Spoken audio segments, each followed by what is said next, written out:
Hello guys, welcome back to Pragati classes. तो आज की इस इम्पॉर्टेंट वीडियो में करेंगे इंग्लिश फुटप्रिंट्स का लेसन नंबर 9 जिसका नाम है भोली। बहुत ही इम्पॉर्टेंट आपका ये लेसन है जिससे जो है हर बार एक क्वेश्चन तो बहुत ज़रूरी है कि इससे आता है, क्योंकि आपका सोशल इशूज़ पर बेस्ड ये आपका लेसन है। तो स्टार्ट कर लेते हैं अपने सारे क्वेश्चन को, जिसमें हम इसमें करेंगे कुछ शॉर्ट क्वेश्चन, कुछ लॉन्ग क्वेश्चन, ताकि जो आपका कंप्लीट चैप्टर अच्छे से कवर हो जाए।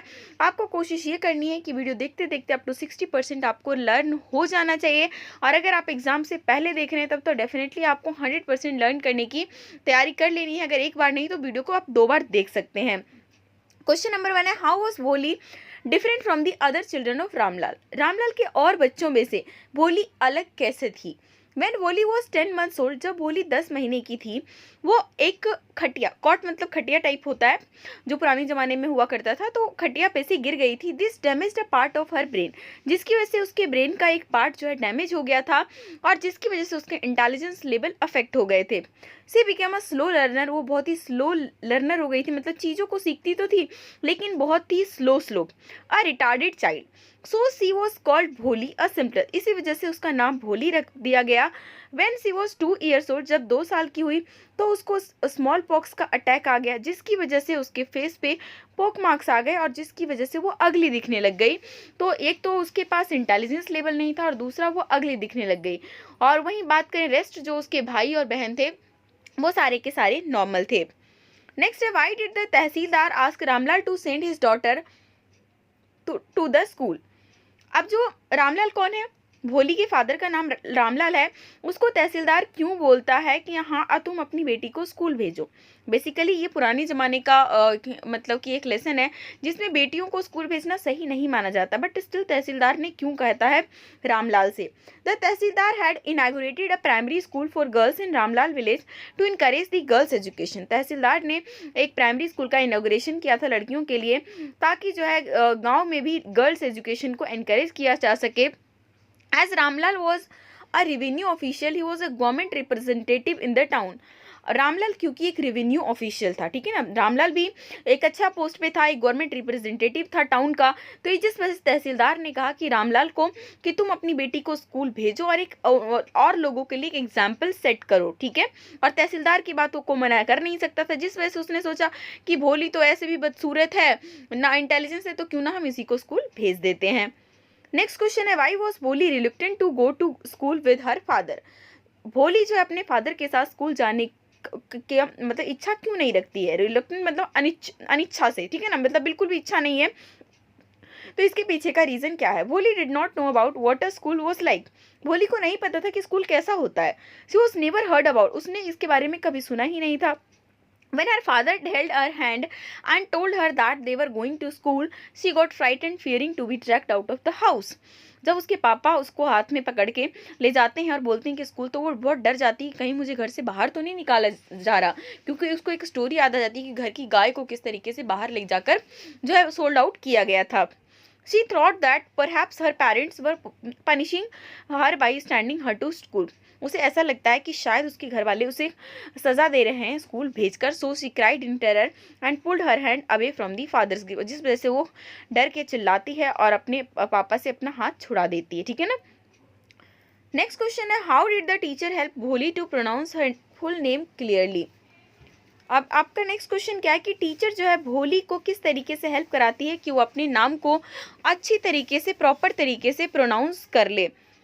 So answer is the teacher asked भोली टू टेल हर नेम। सबसे पहले जब वो स्कूल जाती है भोली, तो टीचर बोलती है कि अब तुम अपना नाम बताओ, लेकिन वो तो हकलाती है। सी कुड स्टैमर भो only. She begin to cry and tears roll down, वो रोने लगती है और सारे आंसू उसके आंखों में भर जाते हैं, लेकिन टीचर उसको कंफर्ट करती है। उस जो टीचर की वॉइस को काफ़ी सूथिंग यहाँ पर बताया गया है। सी made another effort but fail, वो दोबारा से कोशिश करती है लेकिन फिर से फेल हो जाती है। फिर टीचर उसको थोड़ा और इनकरेज करती है कि हाँ तुम करो। एंड भोली made the last effort and spoke, और उसके बाद भोली लास्ट एफर्ट करती है और वो फाइनली बोल डालती है अपना नाम वो करके भोली। तो उसके बाद टीचर जो है उसको थपथपाती है उसकी सक्सेस पे। तो जिस तरीके से टीचर जो है उसकी काफ़ी हेल्प करती है कि वो एक उस टाइप की लड़की जो कि इतनी इंटेलिजेंस लेवल कम था, हकलाती थी, और बाद में एकदम सही में वो चेंज हो जाएगी। नेक्स्ट है how did Bholi's teacher play an important role in changing the course of her life. Bholi के टीचर का क्या इंपॉर्टेंट रोल है उसकी ज़िंदगी को बदलने में। Bholi teacher played an important role in changing the course of her life. She was polite and friendly which touched her heart. वो बहुत ही पोलाइट टाइप की थी, फ्रेंडली थी, जिसने जो है ना भोली के दिल को जीत लिया। सी इनकरेज हर एवरी टाइम। वो हमेशा उसको इनकरेज करती थी, अफेक्शनेट रहती थी। द टीचर ने उसको ट्रांसफर किया into a confident person who could read, right and speak clearly. ठीक है, this gave her the required confidence, जिसकी वजह से उसको बहुत ज़्यादा कॉन्फिडेंस मिला। नेक्स्ट है was Ramlal happy with Bishamber proposal. What was the opinion of Bholi's mother about this unequal match.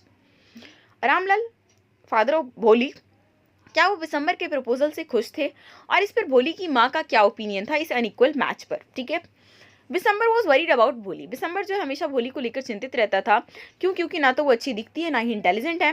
The proposal of Bishamber for her marriage was a pleasant surprise for him. जैसे बिसम्बर की शादी का प्रपोजल आता है तो उसको एक बिग सरप्राइज सा लगता है।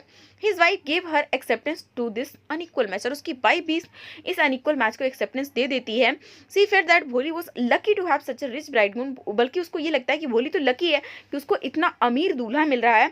He had a big shop. उसके पास बड़ी दुकान है, बड़ा घर है और बहुत सारी रुपीस है उसके बैंक अकाउंट में। ठीक है ना, तो इसको लेकर वो खुश होती है। अनइक्वल मैच आपने अगर लेसन पढ़ा होगा तो आपको पता है बिसम्बर खुद 45 ईयर पर्सन है। उसके शायद 2 बच्चे भी हैं, उसकी शादी मतलब हो रखी है, उसकी वाइफ की डेथ हो रखी है, लंगड़ा भी है, बट स्टिल अमीर की वजह से जो है उसको राजी इन लोग हो जाते हैं। नेक्स्ट है why do Bholi's parent accept Bishamber marriage proposal.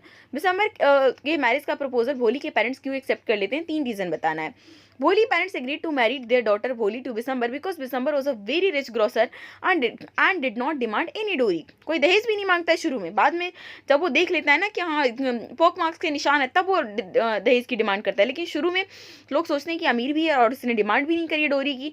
Also he was from another village. इसके अलावा वो दूसरी गाँव का था तो इस वजह से उसको नहीं पता था कि उसके चेहरे पर पॉक मार्क्स है और उसके पास सेंस की कमी है।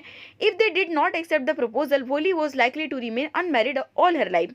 और उन्हें लगता है कि अगर हमने इस प्रपोजल को एक्सेप्ट नहीं किया तो भोली जो है हमेशा अनमैरिड रह जाएगी।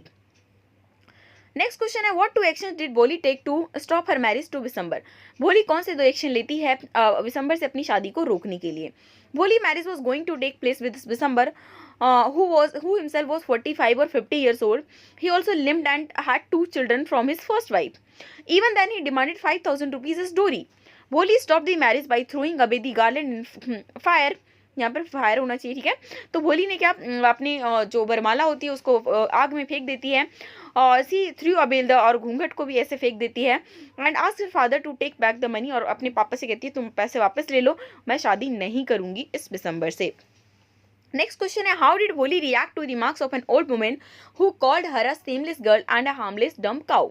भोली किस तरीके से रिएक्ट करती है उस ओल्ड वुमेन को जो बोलती है कि तुम शेमलेस गर्ल हो और हार्मलेस डम काउ, हम तुम्हें समझते थे और तुम क्या निकली। When Bholi refused to accept a mean, greedy and cowardly man as her husband, जब भोली रिफ्यूज कर देती है कि वो एक ऐसे मीन इंसान, ग्रीडी इंसान, कॉडली इंसान के साथ शादी नहीं करेगी, सब लोग स्टन हो जाते हैं। ओल्ड वुमन और एक ओल्ड वुमन ये स्टेटमेंट दे देती है कि शेमलेस गर्ल है, सी हैड तो थॉट हर अ हार्मलेस डम्ब काउ। उसे हमेशा समझती थी कि एक हार्मलेस डम्ब काउ की तरह है। भोली turn violently on the old woman. जैसी ओल्ड वुमन की बात सुनती है वो वायलेंटली तरीके से अटैक करती है, उन्हें जवाब देती है। She said that everybody had thought her a dumb cow. वो ये कहती है कि सब लोगों ने मुझे ये सोचा कि मैं डम्ब काउ हूँ और इस वजह से मुझे इस हर्टलेस क्रिएचर के साथ हैंड ओवर कर रहे थे। She reminded that the dumb cow had got a tongue now.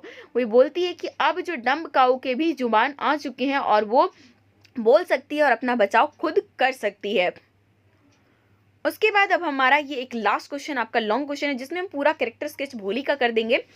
Draw a character sketch of Bholi in your own words highlighting her transformation from a harmless dumb cow to a fearless and independent girl. ठीक है ना, तो इसमें हम भोली की जो है सारी चीज़ें इसमें दिखाएंगे उसका कि मतलब किस तरीके से उसमें ट्रांसफॉर्मेशन आता है बचपन से लेकर बाद तक, जब तक कि वो शादी को रिजेक्ट करके फिर ये कह देती है कि हाँ मैं अब जो है शादी नहीं करूँगी, मैं अपने पेरेंट्स की सेवा करूँगी और इसके अलावा मैं स्कूल में पढ़ाऊँगी। भोली was a Ramlal youngest daughter. भोली जो है रामलाल की सबसे छोटी बेटी थी। जब वो 10 महीने की थी खटिया पे से गिर गई थी, पार्ट ऑफ ब्रेन उसका डैमेज हो गया था और जिस वजह से वो हमेशा बैकवर्ड चाइल्ड बन के रह गई। उसका फेस परमानेंटली डिसफिगर्ड हो गया जब उसको पॉकमार्क्स हो गया जब वो 2 साल की थी। She began to speak at the age of 5 साल में तो उसने बोलना शुरू किया और वो भी हकलाती थी। She was a neglected child, उस पर कोई भी ध्यान नहीं देता था, कपड़े भी वो बहनों के पहनती थी छोड़े हुए। नन केयर फॉर हर, कोई भी उसको उसकी जो है केयर नहीं करता था। Other children mimicked and laughed her, जो और उस घर के बच्चे थे उस पर मिमिक्री करते थे और उस पर हंसते थे। But when she was season two school, लेकिन जब उसे स्कूल भेजा गया उसकी लाइफ टोटली चेंज हो गई। Her teacher was a kind sympathetic, उसकी जो टीचर थी बहुत ही काइंड और सिंपैथेटिक टाइप की थी। उसने हमेशा उसको इनकरेज किया, इंस्पायर किया कि तुम जो है अपनी ज़िंदगी में और ऊंचा जाओ। Teacher gave her confidence and encouragement that she needed so badly, तो टीचर ने उसे वो कॉन्फिडेंस दिया, वो इनकरेजमेंट दिया जिसकी उसको बहुत बुरी तरीके से ज़रूरत थी। लेकिन अगर हम बात करें उसके कैरेक्टर के बारे में, इतना पढ़ने लिखने के बाद भी, क्योंकि उसका कैरेक्टर था as a obedient child, Bholi did not oppose the proposal of an old and lame person, फिर भी उसने अपने माँ बाप के वजह से वो जो लंगड़े और बूढ़े आदमी के प्रपोजल को मतलब मना नहीं करती है शुरू में। She did so for the honour of the family, वो अपनी फैमिली के सम्मान के लिए ऐसा करती है। But when Bishamber insisted on demanding 5,000 rupees for marrying a girl with pock marks, she revolted. लेकिन जब दिसंबर इंसिस्ट करता है, मजबूर कर देता है कि 5,000 रुपीज़ दो, अगर लड़की को पॉकेट मार्क्स है उससे शादी करूंगा तो 5,000 मुझे चाहिए, तब उसको तब वो भड़क जाती है। She throw the wedding garland in the fire, अब जो भी है वरमाला वो आग में फेंक देती है और उसके बाद रिफ्यूज कर देती है मैरी करने के लिए। Such a greedy and mean person, she also decided to serve her old parents and her village by teaching other girls. तो इस तरीके से आपका कंप्लीट चैप्टर कवर होता है। होपफुली आपको वीडियो पसंद आएगी तो वीडियो को लाइक करिए, अपने दोस्तों के साथ शेयर कीजिए, चैनल पर नए हैं तो सब्सक्राइब करके बेल आइकन भी क्लिक कर लीजिए ताकि नई वीडियो की नोटिफिकेशन आपको तुरंत मिल सके। बाकी के भी लेसन्स के आपने क्वेश्चंस नहीं देखे हैं तो वो भी आप प्लेलिस्ट में विजिट करके देख सकते हैं।